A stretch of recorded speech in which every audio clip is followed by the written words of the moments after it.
unbelievable. Yes. And I feel so lucky to be here with you two guys who are like major innovators in this space, come up with some really, really kick-ass stuff and cool technology too. So here we are, and this is our data sovereignty series. Data sovereignty is something that we're all very passionate about. Something that basically for each of us means that you've got freedom of speech, you have your right to have control over your own data, ownership over your own data. The world is changing so fast, and we want to make sure that we have a voice in this whole shift, especially as now everyone's talking about meta. But here I am today. I'm joined by Matt Larby, who is CEO and founder of REALM Art, really cool NFT platform. It has a whole social concept as well that I hope you talk about a little bit about today. Shall do. Absolutely. And I'm also here with the Unbanked CEO and founder, Daniel Gouldman. Dan, so great to have you here. It was great to talk with you last week when we had a chance to do a quick little, I guess, joint interview of each other. Getting to know you. Getting to know you. And then I saw you here. Of course, you can never tell how tall someone is until you actually meet them in person. True. And you definitely shocked me because I was like, whoa, this guy's tall. 6'5". Yeah, there you go. There you go. So now I know that you can play ball. And I would only probably be a point guard. Yeah, well, you might surprise everybody. You know what? Actually, I'm pretty good at basketball. I do have a court at my house, so I do play quite often. So great to have you here. Is this your first time to Monaco? Yeah, for me. Really? Yes, since I was a child. It's amazing. Since you were a child. Well, Yeah. you've got an English accent, so it sounds as though you've been on this side of the pond. Precisely. Precisely. I grew up in the UK too. So tell me about how you got into this whole crypto space. Both of you. We'll start with you, Dan. Well, for me, we were trying to use blockchain technology without even necessarily the crypto element, focusing on, because we think blockchain is well suited for supply chains, right? So that was like our starting point, and we iterated into what it basically has evolved into now. It went into a crypto debit card, and now it's really like crypto banking, where you have bank accounts, debit cards, wallets, buy, sell crypto, all connected. Cryptocurrency kind of seamlessly. Where does it start? Where does it end? Where does fiat end with crypto? So we just kind of I like that you've established that it ends. Everything has a purpose, and at the end of the day, until governments move into a CBDC, you've got to have the ability to connect. I want to pay my bills. I want to pay for things, whether it be a debit card, whether it be just simply getting out into a bank account. You want to make those two things seamless. Right now, it's really hard to get in and out of crypto. Crypto's a little confusing. We're just trying to make it. We're trying to make it super, super simple. I had someone tell me last night when I checked in the hotel. They were like talking about Coinbase now. That was difficult for them. Well, if Coinbase, which is actually really easy comparatively to what's out there with Web3, if that's hard for a normal person, then there's a lot of education when it comes to wallets and all of that. So I mean, Coinbase, though, part of it is I think this industry kind of grew up without a customer-focused mindset. So it sort of grew up by a bunch of techie type people. Oh, 100%. And it kind of got that way. So I think when people say they struggle with Coinbase, it's literally they have kind of bad service. Well, they have good service. There's no doubt about it. And Coinbase is like the Facebook of the industry. They're doing very well. I say that with all the insults that come with it, but they've done very well. They obviously have made a lot of money. But I do think that the true beautiful nature of sort of what really is happening with when you hear the term Web3. When you experience it, that is something you can do without Coinbase, and Coinbase knows that, and so they're going to try to give people the access to a Coinbase wallet and things like that. But it's exciting, and we're trying to simply make it easy for people to do banking. So you become kind of an on-ramp, I guess. On and off-ramp, yeah. That's bank great. accounts in 200 plus countries. We're expanding our card program to most of Europe, Latin America, and we have some other really cool stuff panned out. So that's awesome. That's really awesome. So how important is privacy in your world? And security, I guess. Well, security first and foremost, because when you're dealing with money, that's a really serious deal. And we've got really good security protocols in place, and we're very proud of them. In terms of privacy, it's an interesting dynamic because if you get into things like GDPR, the law that they passed in California, and the various privacy laws that exist in the United States. What's GDPR stand for again, just for our viewers? General Data Protection Regulations. Yeah, thank you. Say that again? General Data Protection Regulations. General Data Protection Regulations. Yeah. And that's obviously a huge deal, right? In terms of you can tripwire over something, and we know Facebook and Google have paid a lot of money in fines just due to GDPR. A lot of companies have, and so data privacy is a really big deal. But if when you're dealing with regulators, as we do, because we're a regulated entity, then you find that there's almost like a little bit of a double speak in terms of protect people's privacy. However, if the government requires you to maintain records on people, so let's say hypothetically you don't want to maintain records on people, you don't have an option as a company, you're actually committing that you are going to keep people's records, and then you have to, for a certain amount of time, several years, and then you have to be able to then provide those to the government if asked. In fact, in the United States, if we're ever requested, this is the law. If somebody from the government asks us for particular information on you, we're not even allowed to tell you legally. Like, it's illegal for me to tell you. So it's that kind of doublespeak, that exists when we talk about privacy. So you're not allowed to inform one of your customers they're being investigated. Correct. Because if somebody's doing something if it's suspicious, depending on what we're talking about here, suspicious behavior, right?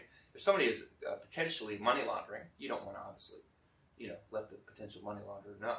It goes down one of two ways. Either it's benign and really no big deal, no harm, no foul. So there was an investigation, no need to alarm anyone. Right. That could freak somebody out, right? What do you mean? Yeah, I'm being investigated.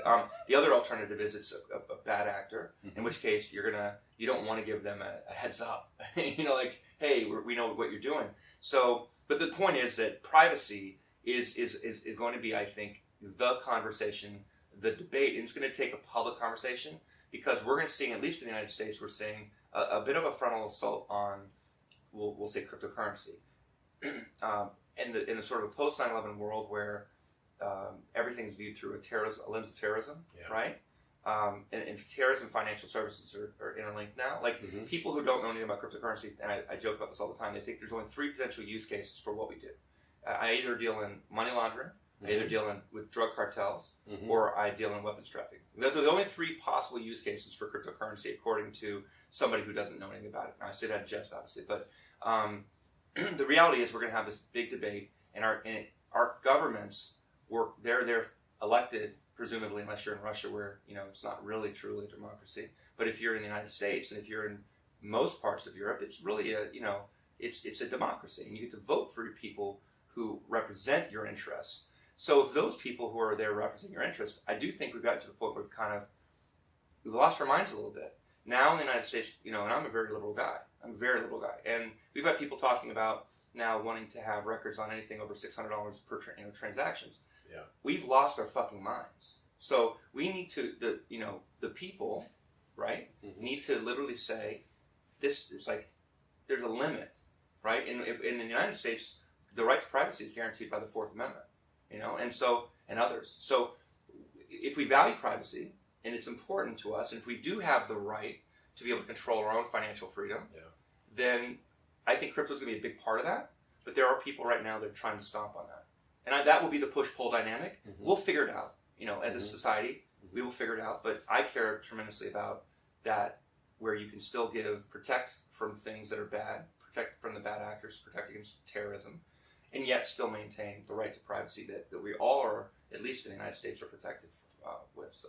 Well, that raised another question about ownership, too, and who owns data, which I think is much easier to actually protect than even just privacy laws.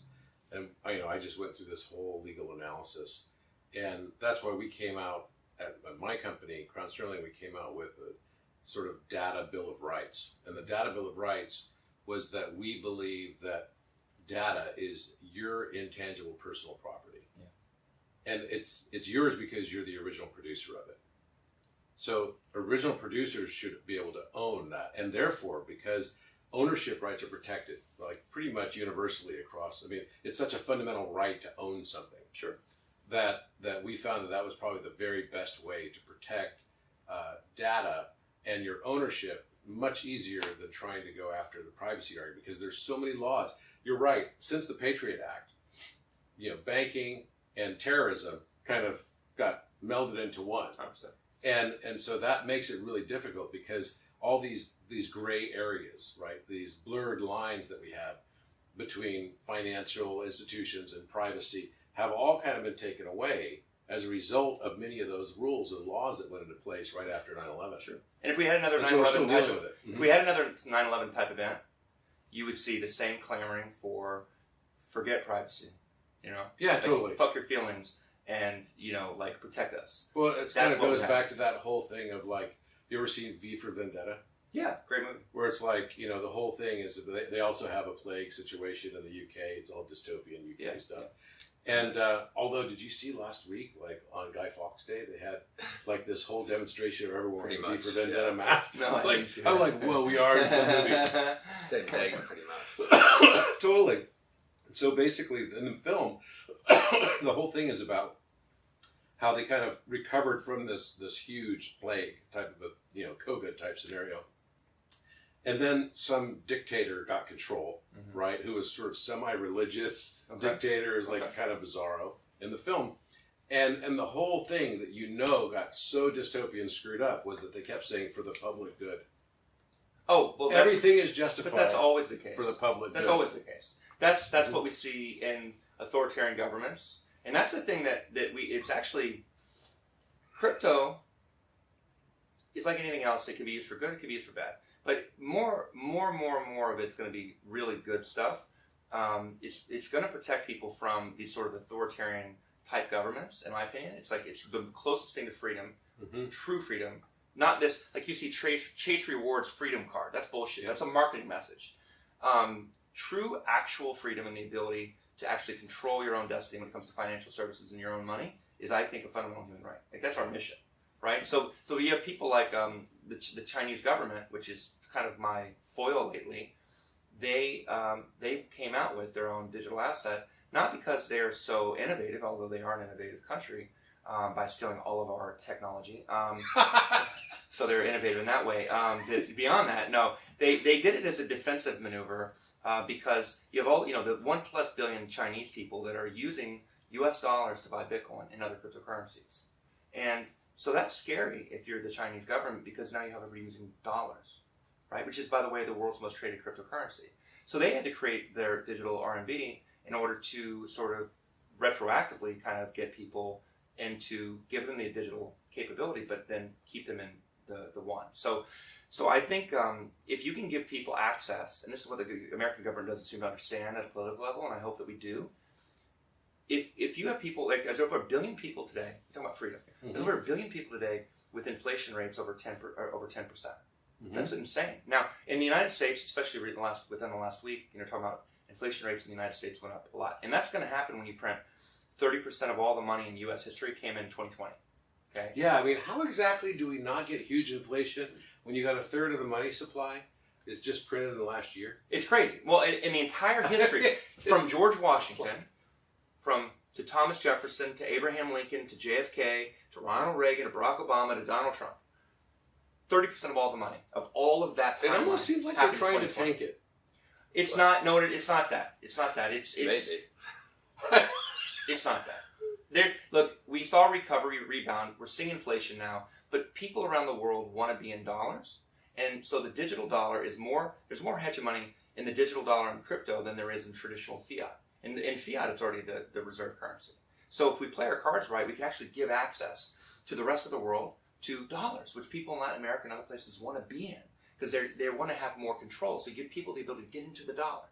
Now, if at some point the Federal Reserve doesn't do their job right and they just print like a money printer. Well, that's already what they've been doing. They are.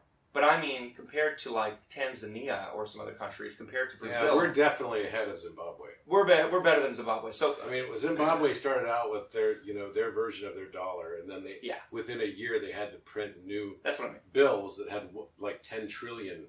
Right? That was the denomination. And like Venezuela has this. You can't even afford toilet paper in Venezuela. So if you can give people the ability to do that, now let's say that the Federal Reserve does a really poor job, or the European Central Bank, right? They do a poor job and they just fail us. People will have the ability to make their own decisions to get into whatever currency they want, to get into Ethereum or Bitcoin or something else, whatever that thing is. It will be competition is a fundamental part of capitalism. And now there's finally some competition when it comes to money. So I want to hear what Matt thinks about this too, because really interesting. If you look around the world, this whole monetary policy thing has been so fascinating to watch because it's sort of Keynesian economics, and what we've been dealing with since World War II has been let's control monetary policy, because until World War II, it was pretty much all fiscal policy that we were doing to kind of smooth out election years and stuff like this, because there's a lot of uncertainty that hits in those election years. Well, every nation of, major scale in the world has been doing this for the past 30, 40, 50 years now. And as long as there was no cryptocurrencies, it would work even during COVID, because if everybody printed the same amount of money as a percent, the purchase power parity would remain equal, right? Purchase power parity is a concept of what is the price of, we used to always use this comparison, although I hate these things, what's the price of a Big Mac in country A versus country B? And that can show what the purchase power parity is. Can my dollar in this country buy an equivalent amount of a good or service through the Japanese yen, right? And where does that basically land? And since 1973, we have no gold that backs our dollar. So the only thing that we have is this purchase power parity to basically pin up against any encryption that protects it. We have guns. And we have guns. And we have guns, which, by the way, let's not discount. That definitely has a value, for sure. It has done in the past. That's right. But major in the future. But don't you think that now this is all coming into question, because now people have an option of something else other than just sovereign fiat, sort of national level sovereignty, not individual level sovereignty, but now we have options. To me, it looks like Bitcoin and decentralized currencies are massively manipulated, and for the average consumer, they don't want to go near a bad user experience. They certainly don't want to go near somewhere where their money goes, to 1/10 of what it was yesterday. But at the same time, we've had the best marketing plan for cryptocurrency, which is essentially, and blockchain technology, which is like, hey, you're going to get rich here. All you need to do is put essentially all your transactions in public. And we're also seeing the same thing currently with vaccine passports. So it's like, hey, just forget about your medical privacy, doctor-patient privilege. Don't worry about it. Just show everyone that you've had this thing. And then next, there'll be the next bit of privacy. So it'll be all of your medical records, and it'll be all of your financial transactions attached to your name, publicly available to the central banks. And interestingly, these two things seem to collide, because one's attached to your physical biometric data through a medical system where they credit check you for tests in the UK. So they know exactly who you are. And we're now applying these technologies globally so that everyone is on what this currently looks now like the European version, the US version of a COVID certificate of vaccine identification. And that seems to me to be like the perfect tool to then have central bank digital currencies come out when they try and tank Bitcoin, Ethereum, say they're unstable, say actually, but what we can do is we've destroyed this fiat system like most fiat systems do. We've printed 30% and God knows how much over the next decade. And then they say, well, here's these CBDCs. They're simple. I think maybe he's right. There's an argument that says what he's saying, it's kind of conspiracy-esque, and I'm definitely not in the conspiracy side, but this just seems obvious, because this is what the U.S. Congress signed into law when we had the first stimulus package that came after COVID, which was like that fast, right? They signed into the notion that they could launch their own central bank currency from the Federal Reserve. What was wrong with that? Well, all of a sudden, here's the point. I don't think it's going to be the same degree of monetary policy. At least what I'm hearing is that it's going to literally not be something they can just willy-nilly, let's go print some more money. So in effect, what this is doing is sort of potentially tanking the current system, right? So that they can launch effectively the next system. Well, because you have fidelity of data. Because if you're trying to manage these output, the price of the Big Mac in different countries, etc., being able to see what people are buying in each of these different places, and also through smart contracts, being able to essentially do what the Chinese do, which is, you have social credit scores, which enable you to direct human spending patterns based on, did you go to the gym? Where are we focusing? Okay, you went to the gym, now you can go to a restaurant or now go to you a can bar go. I like time. that concept. So you have a way of maneuvering individuals and the flow of economic activity. Even down to $600. And, if you do that, and then, precisely, down to a very granular level. Which is probably a stepping stone again, really. It's kind of like we want more and more purview over your financial transactions, and it's kind of like as soon as you go central bank digital currency, it's like I have complete control. I see everything that you spend money on globally. And then you just have to go between the different central banks, the European Central Bank, the US Central Bank, and really where I see it going is it comes back to this thing of sovereignty. Who has choice and control over their assets, and do we actually have the ability to choose a decentralized system where I choose Bitcoin backed currency because I think there's 21 million of them and they're anti-inflationary. Right. I and mean, so is this a choice that we're allowed? I mean, it's kind of interesting. Is this the direction that we may be headed? And I don't know the answer to the question. I do a lot of work in government affairs, and when I looked at that, I'm like, why would the Federal Reserve agree to this level of stimulus?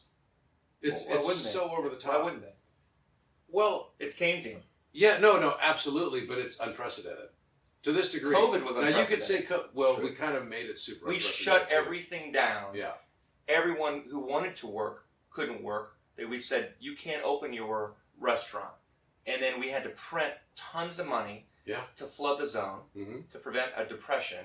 And we've seen, surprisingly, quite of a rebound, and now unemployment's now 4.6%. We've hired more people. There's like 10 million job openings. We have, if anything, a scarcity of workers now. Oh yeah. Nobody wants to work. It's also happening while there's this great resignation that's happening right now. Yeah. Everyone's just leaving their jobs. I mean, we can't get people to want to drive trucks anymore so that we can take containers from Los Angeles and all Long Beach Harbor, kinds of right? industries, yeah. So it's totally, but there's also some of the kind of it's the great resignation, I think, also resulted from a great awakening, and that also happened during COVID. So there's a lot of things that you could say. Well, we can look through this whole situation through a dystopian lens, which we certainly could. Yeah, we could. I mean, how many of us would have thought that the last 2 years was going to be like the last 2 years? No. Even 3 years ago? No way, right? I mean, it's been crazy. It's been absolutely crazy. And some of the policy decisions have been equally crazy. But I'm an optimist because I see this kind of going two directions. I believe that there's going to be certain people and others that are just going to choose different ways of looking at the world. And one way of looking at the world is that this could be a very optimistic situation where we're on the precipice of a huge renaissance of understanding, awareness, new creativity. We're in an age right now. If you look at the 21st century versus the 20th century, 20th century was all about rewarding financially the money changers more than the creators. All the time. Right? And so inventors got shafted, right? Innovators of all types, the Nikola Teslas of the world got shafted. They all had sort of their inventions and ideas sort of taken from them. And now we're in a world where it's kind of flipping the exact opposite direction. Late 20th century, musicians kind of got shafted. Early 21st century, also the case. Now, musicians are going to start setting the framework for what music's going to be going forward. And it's not going to be the record labels, right? It's not going to be these big Blockchain production will allow houses. for different models that you never had before without it. It's absolutely true. And it's like disintermediating everything, right? And for creators, I think the same is true for art. And that's what you're basically doing. And so I think we're unlocking a lot of value for creativity now. So the 21st century is an era, I believe, this century is going to be one that focuses on rewarding the creative. And that is going to, permeate through all parts of society. The way patents are done, the way copyrights are done. Everything is going to be benefited, I think, on the creativity side. The people that have made most of their money on kind of just being a middleman in all industries, I think are going to go through a tougher time. Well, that's the point about blockchain. You see that too? Yeah, 100%. They have to go. Because nowadays, it's like if you look at the way banks have changed, for instance, we've gone from these huge gargantuan organizations with loads of people to basically fintech with 7,000 people. And then you go to like a smart contract with maybe 10, 20 people. So it's like all of that's done is just remove people from the equation and just put people connected directly with someone who wants to borrow money or store money. And it's all managed through a smart contract. So it's super efficient. Everyone's going to, all the middlemen are gone. It's just software nowadays. I see, at least in the metaverse, what we're trying to do is we have the option to create a new world. We don't have really any laws there. There's no planning regulations. There's no taxes. There's just a bunch of things that we all decide that we want to agree on. We set some parameters. We do some social good inside there. And then it becomes like a sandbox for what we could potentially then relay into real life afterwards.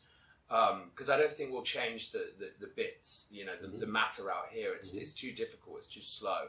So we have to try and create collectively inside the metaverse some space where we all are able to create, which doesn't mean that you have to have lots of money to start to create, which is kind of, gets around this inequality issue. And then from there, hopefully we can try and apply it back. That is a big deal. Yeah, fundamentally it has to be that way. And most of the decentralized applications like Decentraland, etc., started with basically quite expensive land now. So it's like no one can really get in unless they're already a whale, and then the whales don't have the skills to actually build anything inside the digital world. So we have this centralization again. It's kind of how I see the creatives kind of exploring these virtual spaces in the metaverse and using it as a kind of a tool to sort of figure out what we should do next in the real world. I mean, ultimately, there'll be more value inside the metaverse than any other service that exists. I mean, it will become the interface layer for everything we do digitally, socially, entertainment, all of it. If you take Facebook's revenue, say put on like Ticketmaster and a bunch of all the entertainment, potentially all your music stuff goes through there. It's kind of like you become the point of interest for everything. You're almost in Apple's position where they've got in-app payments and they take a tax on everything. That's kind of how I see it moving. Whoa, that's dystopian. Well, not really.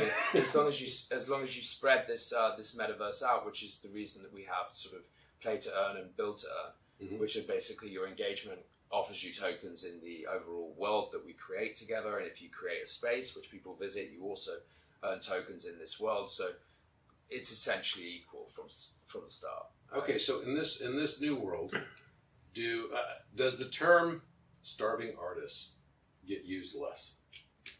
I think so, for sure. I mean, NFTs have really shown how artists can make an awful lot of money when they are connected with the right people that have the right resources to support their work. And I think the metaverse enables you to take what might be, say, a flat image or a video and turn this into sort of a virtual space that you can connect with this artist. You can literally live inside their art. You can explore it. And, then you can bring in different things like sound and audio-visual sort of aspects and some of the more fascinating stuff that we've been talking, with lenses and things like this. Can you walk around Trafalgar Square and see what Banksy decided to do to the whole space, And then can I swipe through and see Damien Hirst's version? There's a whole different host of things. And especially when you come back to COVID and these lockdowns, we've kind of got to a stage where, okay, how do we, do I attend a gallery without traveling there on a plane and having any potential COVID risks? I don't have to take tests and there's no worry of human contact, although that sounds dystopian in its own right. I mean, God knows. It just so happens that it works this way. But I mean, I'm personally quite one for the physical.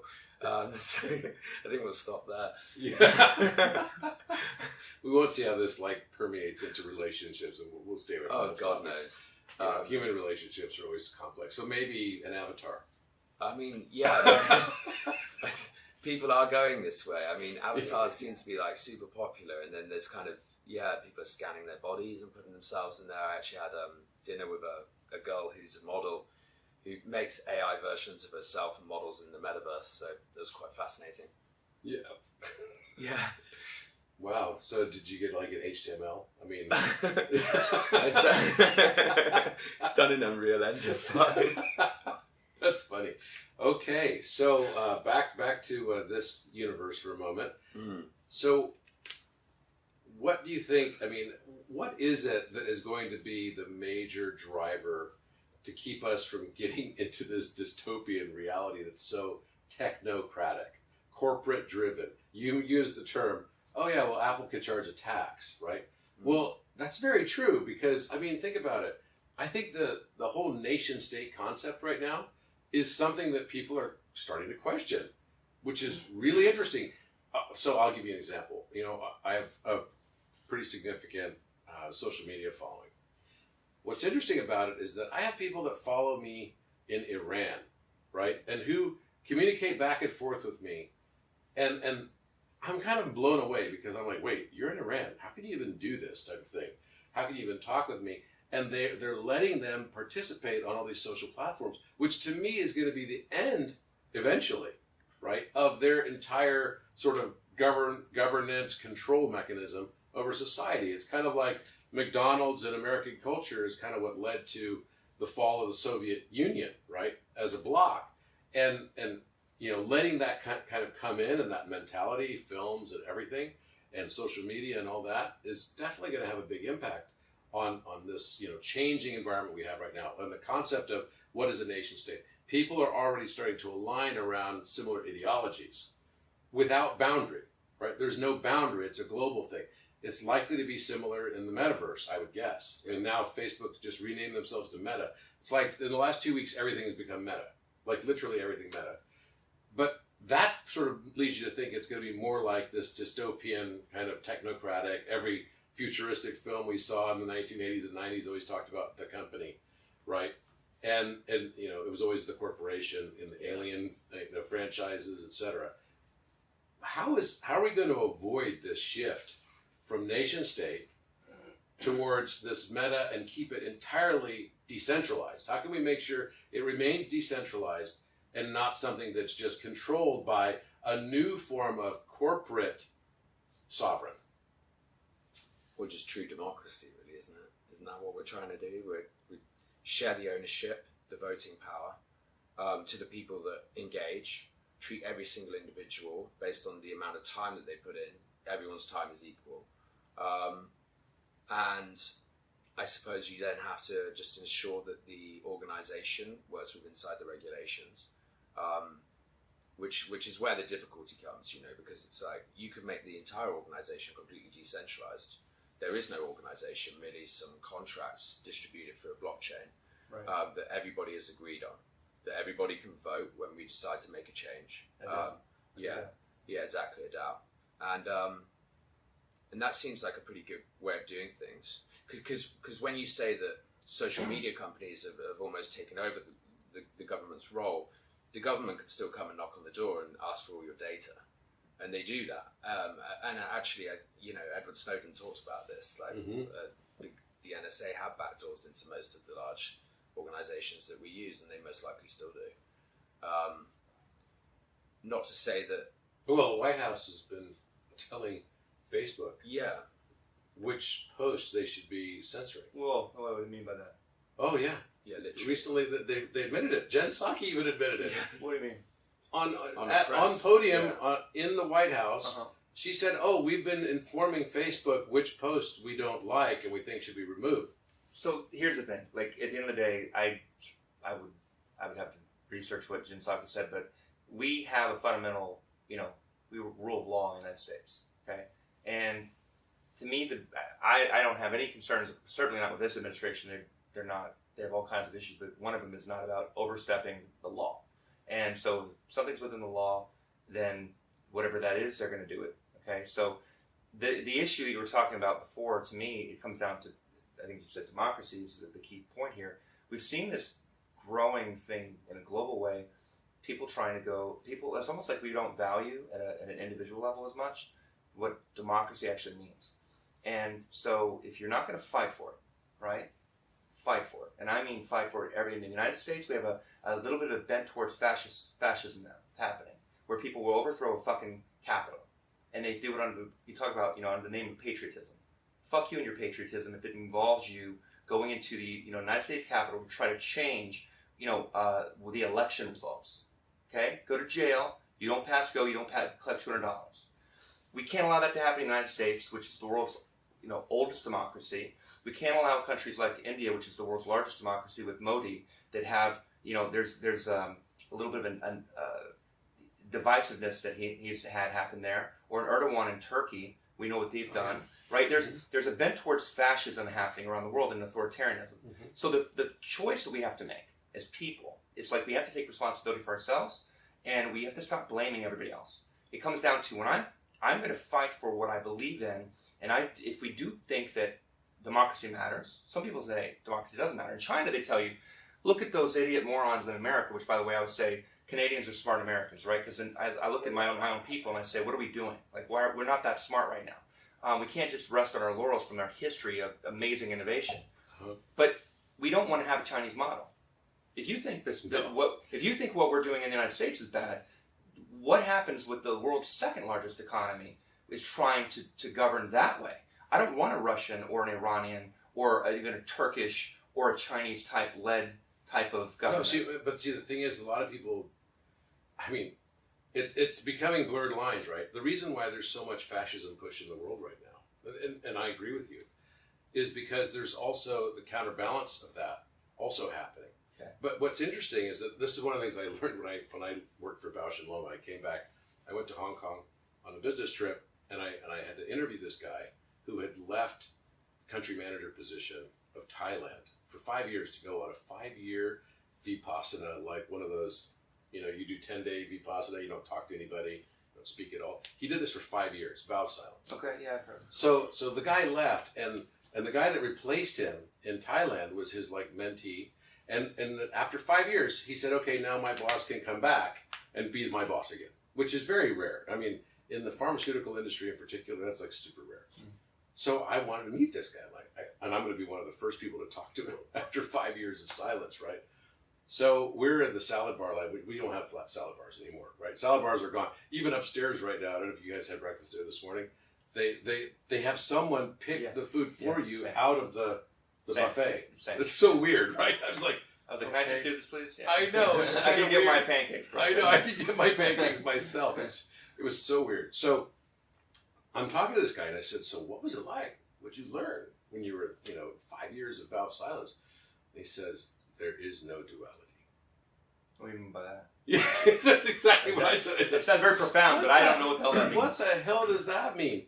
And he's like, there is no duality. There's only charge or difference in perception. And I was like, huh.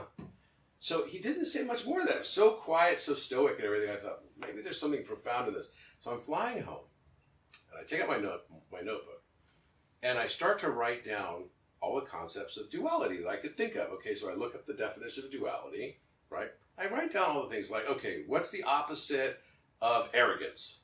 Humility. Okay. What's the opposite of good? Well, bad. Right. What's the opposite of love? Well, okay, that one was more challenging, right? It could be hate, it could be fear, it could be a lot of different things, but okay, you kind of generally get the concept.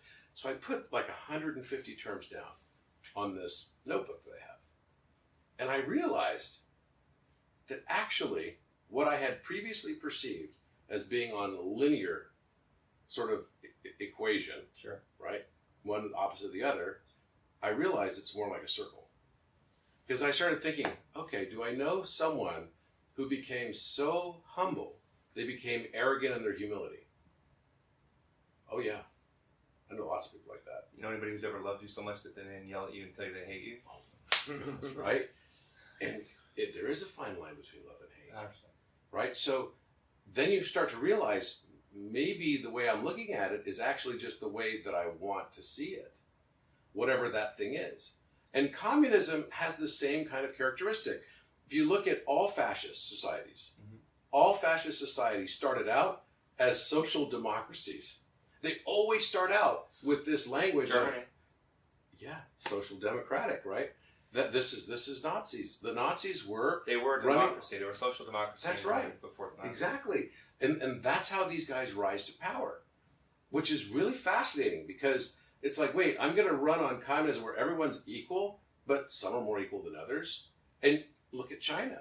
China is now an authoritarian fascist regime. Well, it's because they have a civil war between the folks that become now in Taiwan, that sort of thought process, and people who end up winning, which were the Maoists. Yeah. I mean, you look at North Korea, right? Kim Il-sung, Kim Jong-un, all these guys. I mean, here's how you tell if a country's fascist or not, even though they might put on the outside that they're communist. Yeah. Is there giant pictures of their leader everywhere. Oh, anybody, I'll give you an example of that. It is an American who finds it offensive. Anybody who will run around with a goddamn flag of the person as their leader in place of their country's flag is probably perfectly fine with fascism. And we saw a lot of that in the last 4 years. I don't want to see another American truck with a picture of an elected politician in my life. Yeah, I disdain any type of because that's exactly what it is. Right? When you see that it's like the grand leader. Yeah, the grand leader. You go to Tiananmen Square, and all of a sudden there's a grand leader. It's like, whoa. The same is true in Cuba. Oh, You know, all there's the way. pictures all over Havana. But it's right wing and left wing. Cuba being left wing, Yes. and then something like a Hungary being right wing, But right? that's what I'm saying, is that going too far to the left brings you out on the right. You become extreme right. So too far left becomes fascism. In this context, communism becomes a mask for fascism. And it's fascinating to me because it just goes in this circle. And I see this on so many different things on a philosophical level. And I started to realize myself, the great awakening for me has been one thing, and one thing really most important of all. And that is me realizing that my perception is not objective. Well, it never is. It never is. By definition. By definition. But I didn't really, I always kind of held to certain objective truths, and that somehow I could remove myself and my own bias. You found the objective truth, so that's your platform where your life could live off of. Yes. Yeah, it's like, okay, that was everything. We all think truth. that. That's why I went deep into math. Yeah. Because when I had a life crisis in 2016, I questioned all of my objective truth. And I had to start over. And I said, what's the queen of the sciences? Mathematics. I had to reconstruct my mathematical world. Until you figured out the point of singularity broke you down. There you go. There you go. But see, I myself, I'm not Republican. I'm not Democrat. Yeah. I'm libertarian. I believe in individual rights and freedoms. Right. And I think there needs to be a construct. But I think that blockchain, which is getting me so excited about this, is that blockchain is the first opportunity I've seen that we're not just moving to another hegemony. Well, this is where you're part about worrying about the dystopian view. Mm-hmm. I'm bullish. I think we haven't seen our best days yet. I Right? agree with you. I don't think anything within the world, and certainly as American, from an American point of view, but that's only going to happen because we are always, every day, you cannot base it based on what somebody did, your grandfather did in World War II, right?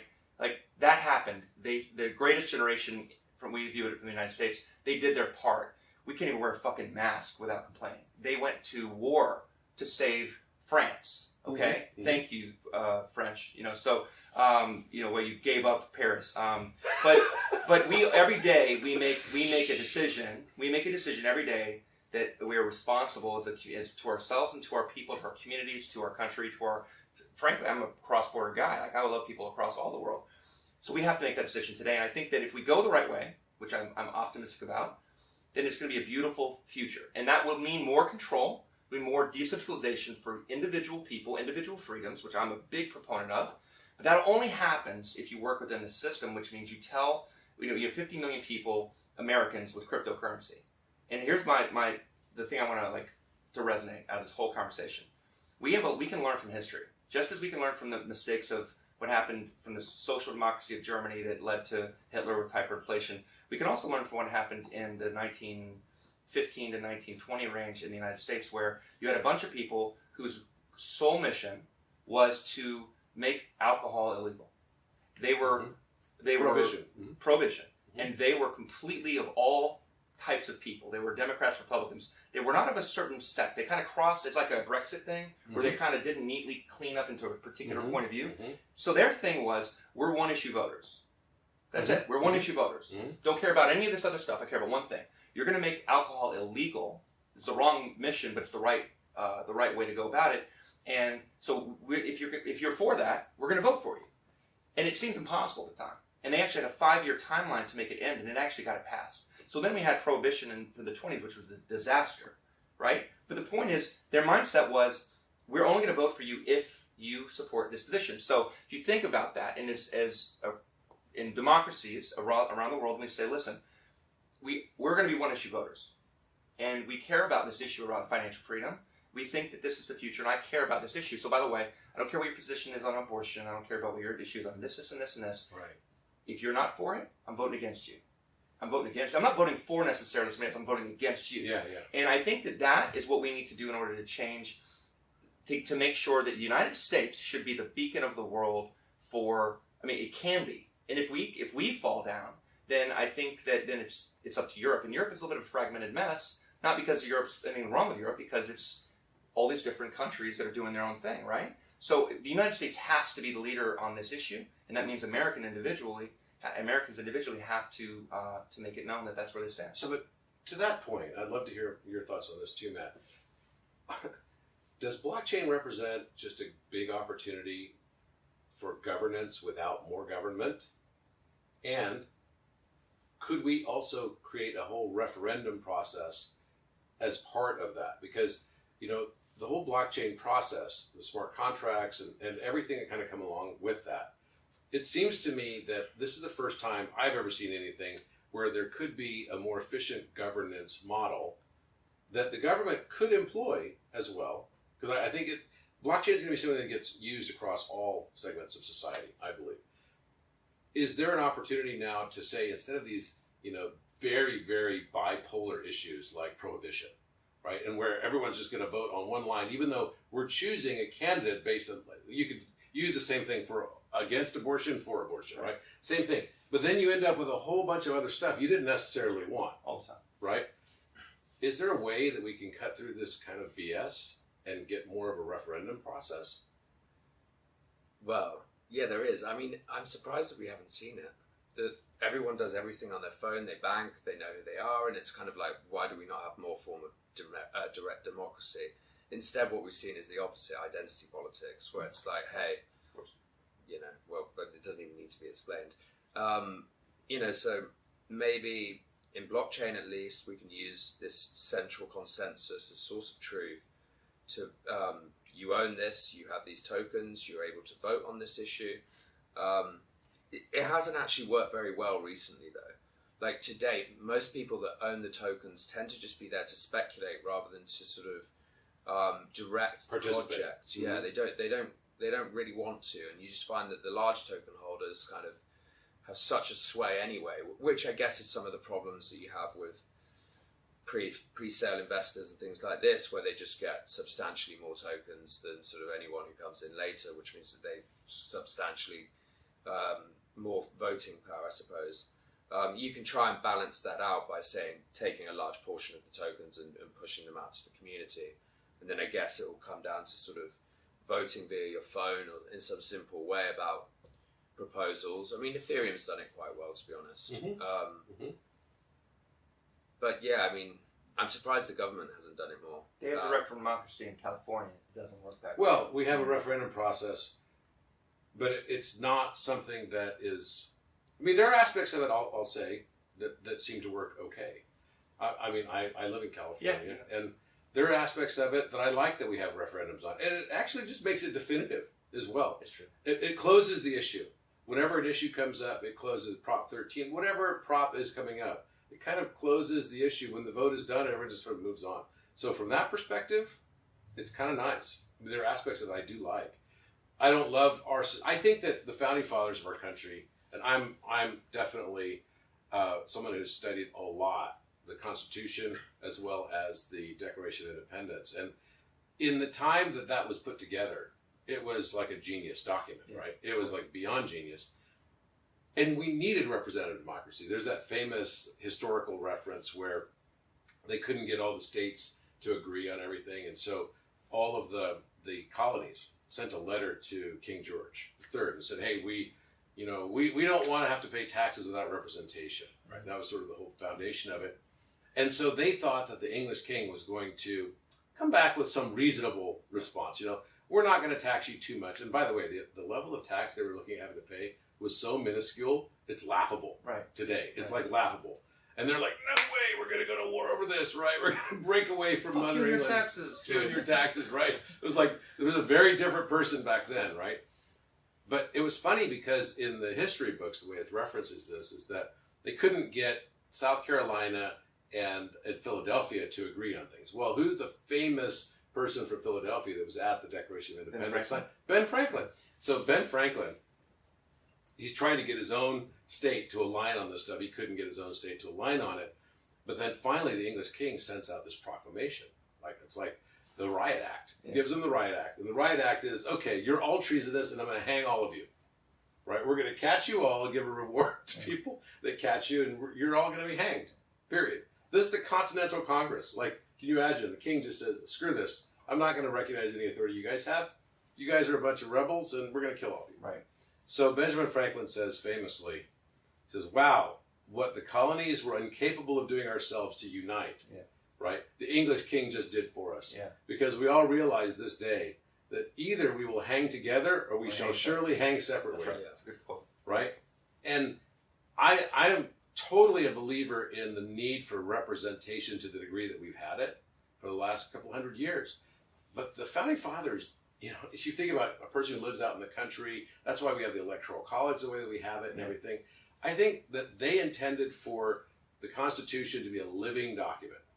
And the fact that we have only really added a few amendments to it. 26 or... Yeah, I think it's 26 amendments, right? It's under 30. Yeah, it's very good. But the point being that has the world advanced to the stage where we have technology now that allows us to get access real time to, understandings and attitudes of people that we didn't have 200 years ago. Of course. And are we foolish not to try to develop that into a more workable system? That's the question I have. And I think blockchain has some promise for that. I'd rather have voting registry.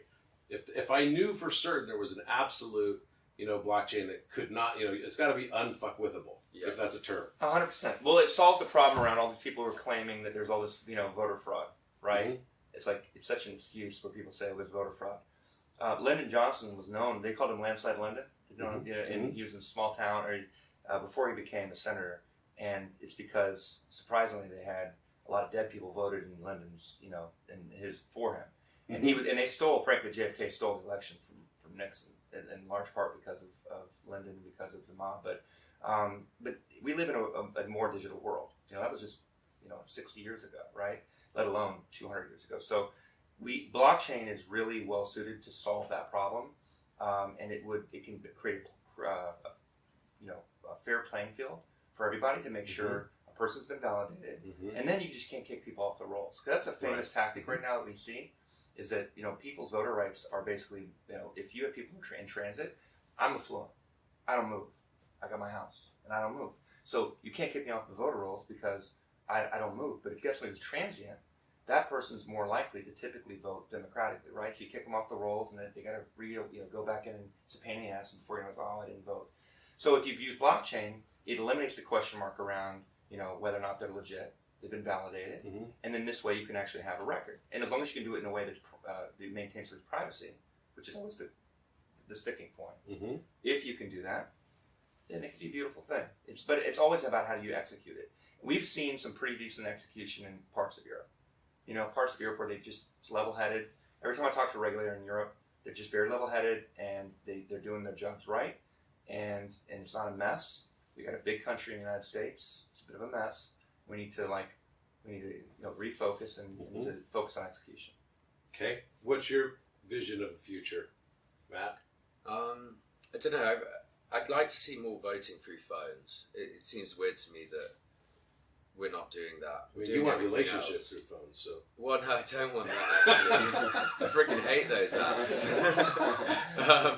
Yeah, they're bad apps. They're definitely bad apps. But, that's another thing that became common.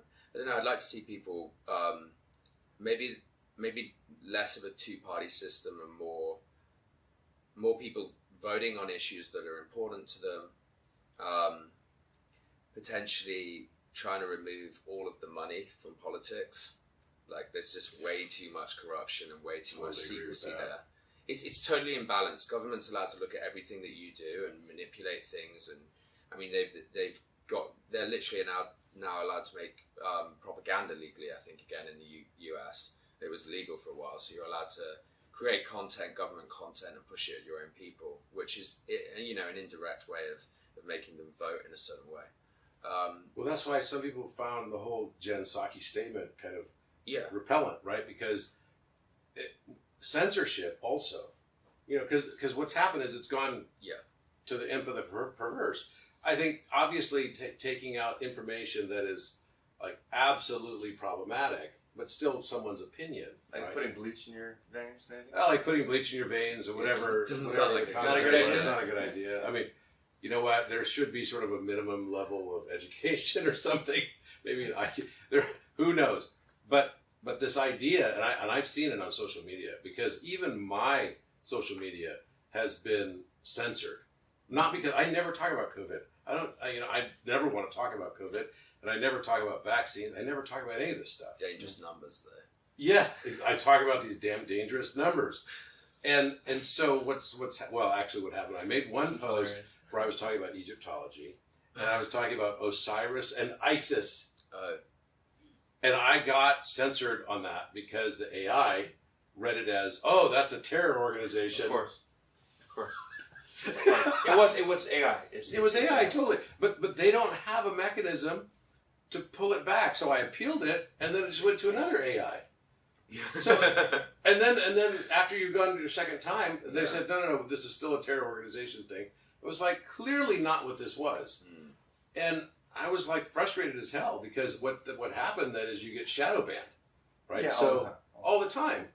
And this to me is like a kind of a messed up it's not even something that Zuck would be a proponent of probably if he knew that it was as widespread as it is, but it's super widespread now. 100%. Super widespread. So, and then it makes them look like shit. We better change our name.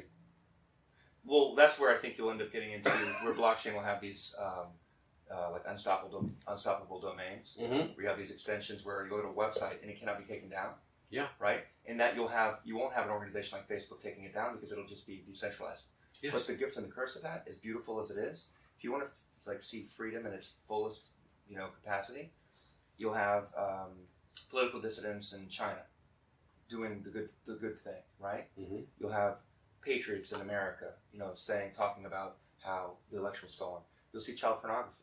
You'll see weapons trafficking. That's all going to happen, and that's what the freedom will look like. And it's going to be interesting when you have a website domain that is doing good and bad, and you will see a lot of calls for people to take it down. And it'll be a very interesting debate among society about what it really means to be able to have like true freedom. It's like yelling fire in an empty theater or something. That's what's going to happen, I think, in the next couple of years. That kind of debate. Oh no, I think you're right on that. I think you're absolutely right. But I don't think we're the first time in history to have to deal with this. And I think that there was great wisdom in the Founding Fathers to make the First Amendment about freedom of speech, because you can't have an operating democracy without the freedom of speech. That means you're going to have to put up with a lot of shit. That's right. You have to put up with a lot of shit. The KKK and Black Lives Matter, right? Like it's like the spectrum of good and bad. But you have to allow it to exist that way. And I think today, social media has become the megaphone. So when you take the megaphone away, that is another form of propaganda that's selective, right? And that's where people have a challenge with it. And I think that's where people get the most agita over it. What we don't want is we want to move away, at least my own personal hope and desire is that we move away from all forms of hegemony. Hegemony meaning you've got like a superpower, whether it's a super corporation or a super country, right? I think you used the term first today. And this concept of hegemony needs to be, in my opinion, replaced with more sovereignty to the individual. Sure. Now, within construct, you could do things that take away your own sovereignty, right? When we make choices every day, you can't like rob a bank and say, I have my sovereignty. No. But within a framework that I think is one that's acceptable and something that is based on a general rule of law, then I think it's time for humanity to kind of move beyond absolute control structures and try to minimize the amount of control mechanisms, because control mechanisms tend to really thwart innovation. Control mechanisms, 100%. Innovation is always born amid freedom and trust. And I'm a big believer in that. And I think that we need to create societal systems where people will want to, I just went to the Atlas Society. There was an Atlas Society thing I got invited to last week. I'm not a member of Atlas Society. But I was kind of amazed how people were talking about things. And they were very much on the mindset of individual rights and freedoms. Now, you could take that also to an extreme. But in general, I think that's where the next 50, 100 years is going to end up having to go towards. Or we go down this path of, corporatized hegemony, which is sort of this autocratic, what we think is really scary and shitty for government level is going to be coming from corporate level. And it's kind of we've already seen some signs of that. You lost your freedom, though, when Facebook shadow banned you to AI. It wasn't to a human being, it was an AI that took the freedom away.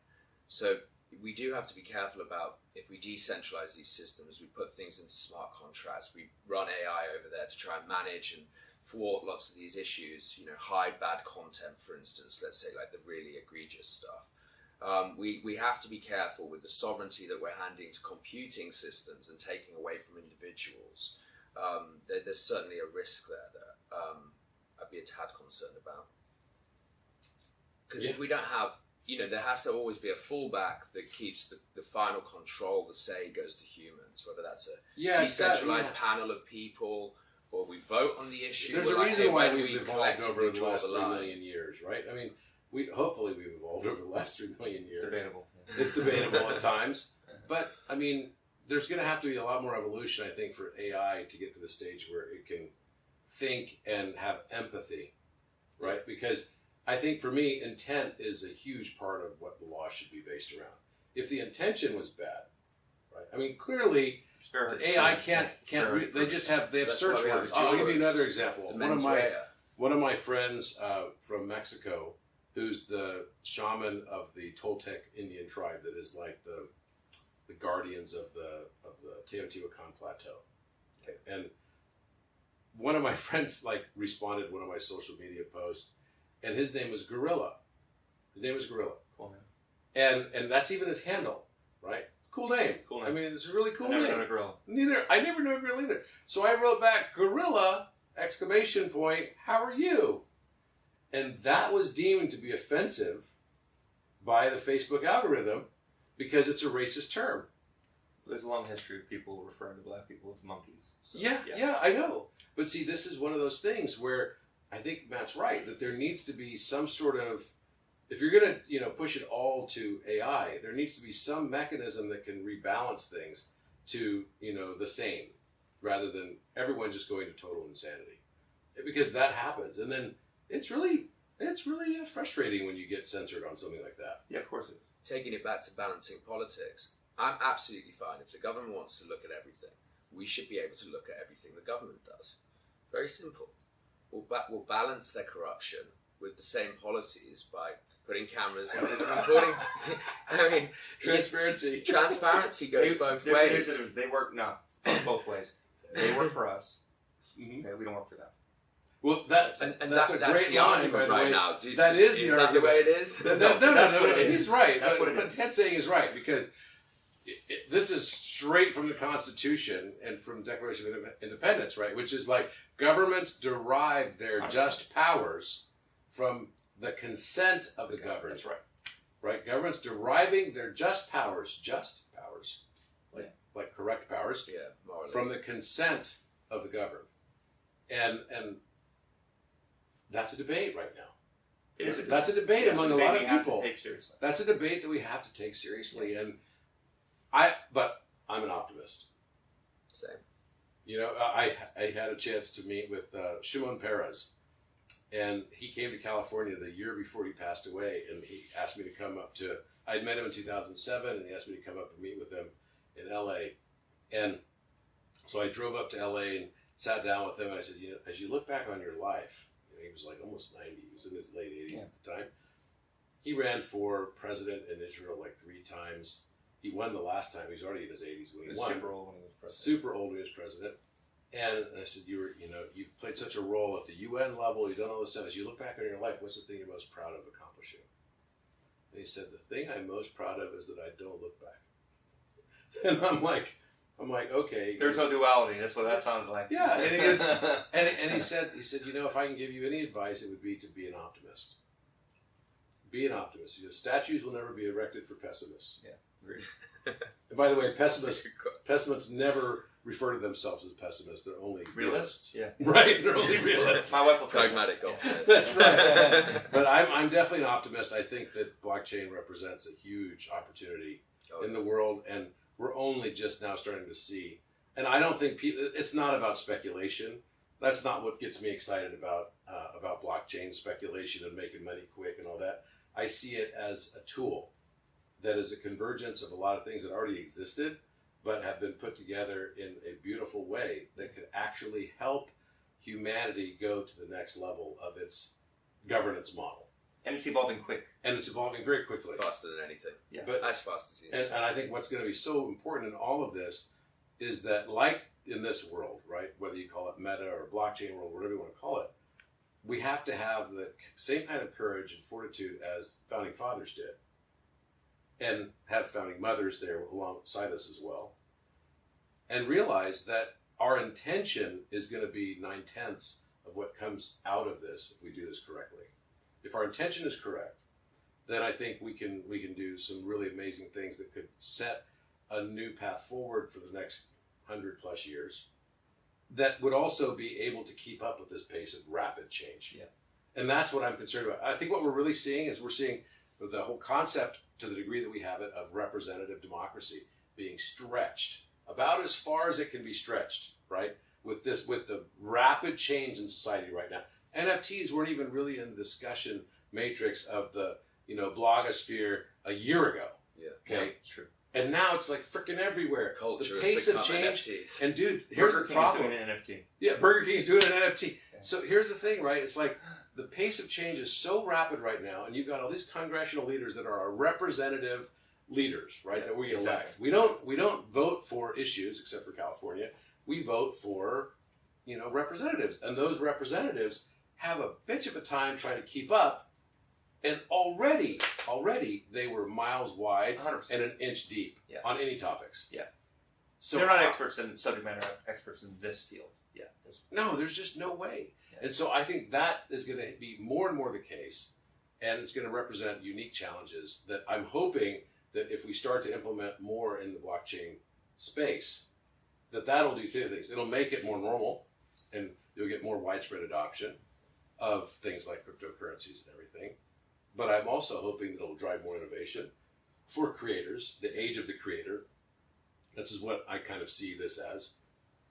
And then from a governance perspective, hopefully less redundancy, less cost, less need for so much, representation when we can actually get more say-so, potentially directly, and have a more secure voting system too. I think our whole voting system right now is just kind of a joke.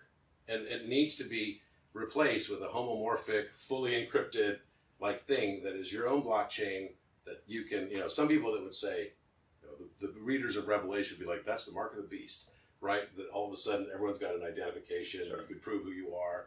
But right now it's kind of a joke. So I think we're ready to evolve. I'm grateful you guys met with me today and excited about the future. Listening to both of your projects are super exciting. And it's going to be about social benefit. And social benefit takes on many forms, whether it's philanthropic or whether it's putting intention in place so that all the things that we do are done in a way that they benefit society. And not just one party in society, but benefit all. Agreed. Thanks, guys. Okay. Awesome. Good to have you with me today. Thanks so much. Thank you. Unbanked, Unbanked. CEO, Yeah. Dan Gouldman, and Matt Larby here with REALM Art, another super exciting company, technology with social good as its sort of focus. Yeah, sure. Thanks so much, guys. Okay. Cheers.